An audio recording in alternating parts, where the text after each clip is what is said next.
Every country on earth at the moment is reforming public education. There are two reasons for it. The first of them is economic. People are trying to work out, how do we educate our children to take their place in the economies of the 21st century? How do we do that? Given that we can't anticipate what the economy will look like at the end of next week, as the recent turmoil is demonstrating. How do we do that? The second, though, is cultural. Every country on earth is trying to figure out, how do we educate our children so they have a sense of cultural identity and so that we can pass on the cultural genes of our communities while being part of the process of globalization. How do we square that circle? The problem is they're trying to meet the future by doing what they did in the past. And on the way, they're alienating millions of kids who don't see any purpose in going to school. When we went to school, we were kept there with a story, which is if you worked hard and did well and got a college degree, you would have a job. Our kids don't believe that. And they're right not to, by the way. You're better having a degree than not, but it's not a guarantee anymore. And particularly not if the route to it marginalizes most of the things that you think are important about yourself. Some people say we have to raise standards as if this is a breakthrough. You know, like, really, yes, we should. Why would you lower them? You know, I haven't come across an argument that persuades me of lowering them. But raising them, of course we should raise them. The problem is that the current system of education was designed and conceived and structured for a different age. It was conceived in the intellectual culture of the Enlightenment and in the economic circumstances of the Industrial Revolution. Before the middle of the 19th century, there were no systems of public education. Not really. I mean, you could get educated by Jesuits, you know, if you had the money. But public education, paid for from taxation, compulsory to everybody and free at the point of delivery, that was a revolutionary idea. And many people objected to it. They said it's not possible for many street kids, working class children, to benefit from public education. They're incapable of learning to read and write, and why are we spending time on this? So there's also built into it a whole series of assumptions about social structure and capacity.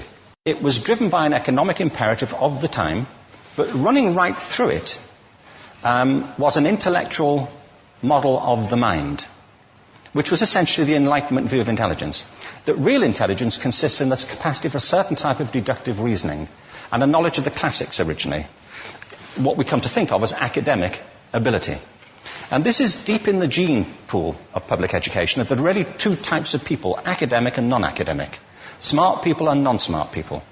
And the consequence of that is that many brilliant people think they're not, because they've been judged against this particular view of the mind.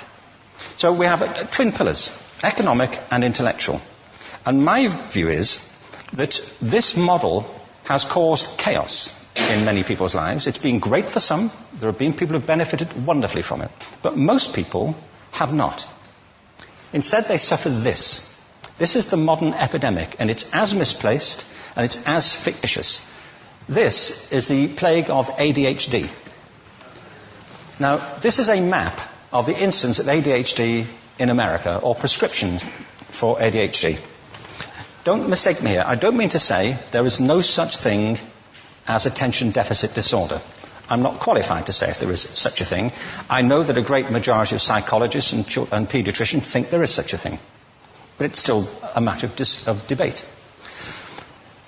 What I do know for a fact is it's not an epidemic. These kids are being medicated as routinely as we had our tonsils taken out. And on the same whimsical basis, and for the same reason, medical fashion. Our children are living in the most intensely stimulating period in the history of the earth. They're being besieged with information and calls for their attention from every platform, computers, from iPhones, from advertising audience, from hundreds of television channels. And we're penalizing them now for getting distracted. From what? Boring stuff. At school, for the most part. It seems to me it's not a coincidence totally that the incidence of ADHD has risen in parallel with the growth of standardized testing. Now, these kids are being given Ritalin and Adderall and all manner of things, often quite dangerous drugs, to get them focused and calm them down. But according to this, attention deficit disorder increases as you travel east across the country. People start losing interest in Oklahoma.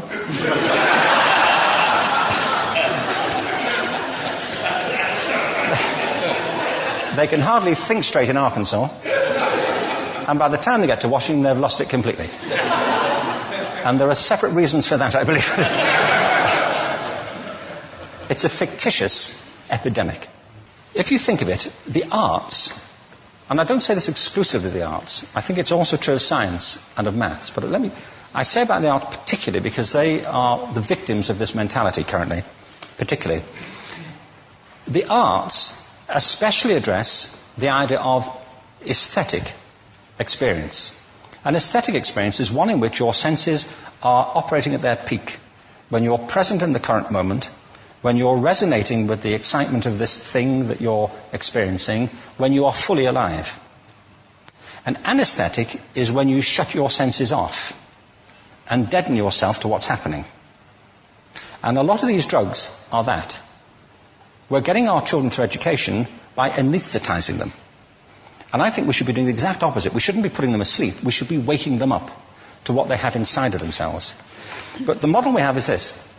I believe we have a system of education that is modeled on the interests of industrialism and in the image of it.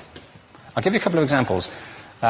Schools are still pretty much organized on factory lines, ringing bells, separate facilities, specialized into separate subjects. We still educate children by batches. We put them through the system by age group. Why do we do that? Why is there this assumption that the most important thing kids have in common is how old they are? It's like the most important thing about them is their date of manufacture. You know what I mean? Well, I know kids who are much better than other kids at the same age in different disciplines, or at different times of the day, or better in smaller groups than in large groups, or sometimes they want to be on their own. If you're interested in the model of learning, you don't start from this production line mentality.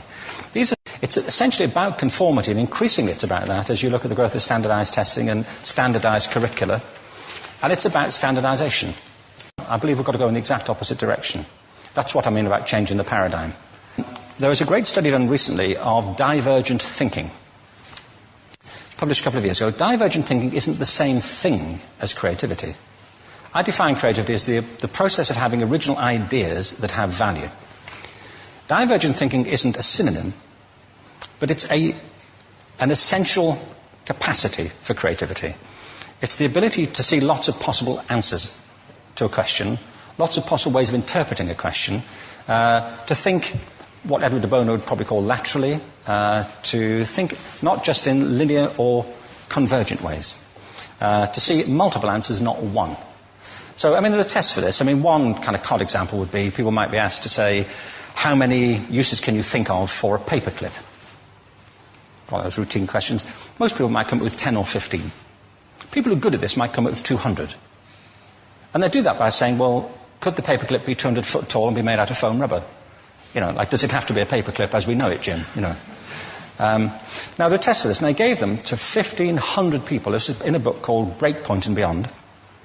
And on the protocol of the test, if you scored above a certain level, you'd be considered to be a genius at divergent thinking. Okay? So my question to you is, what percentage of the people tested, of the 1,500, scored at genius level for divergent thinking? Now, you need to know one more thing about them. These were kindergarten children. So what do you think? What percentage at genius level? 80. 80, okay. 98%. Now, the thing about this was it was a longitudinal study. So they retested the same children 5 years later, ages of 8 to 10. What do you think? 50? They retested them again 5 years later, ages 13 to 15. You can see a trend here, can't you? Now, this tells an interesting story, because you could have imagined it going the other way, couldn't you? You start off not being very good, but you get better as you get older. But this shows two things. One is we all have this capacity, and two, it mostly deteriorates. Now, a lot of things have happened to these kids as they've grown up. A lot. But one of the most important things that happened to them, I'm convinced, is that by now they've become educated. They've spent 10 years at school being told there's one answer, it's at the back. And don't look. And don't copy, because that's cheating. I mean, outside schools, that's called collaboration, but inside schools. Now, this isn't because teachers want it this way, it's just because it happens that way. It's because it's in the gene pool of education. We have to think differently about human capacity. We have to get over this old conception of academic, non-academic, abstract, theoretical, vocational, and see it for what it is, a myth. Secondly, we have to recognise that most great learning happens in groups, that collaboration is the stuff of growth. If we atomise people and separate them and judge them separately, we form a kind of disjunction between them and their natural learning environment. And thirdly, it's crucially about the culture of our institutions, the habits of the institution and the habitats that they occupy.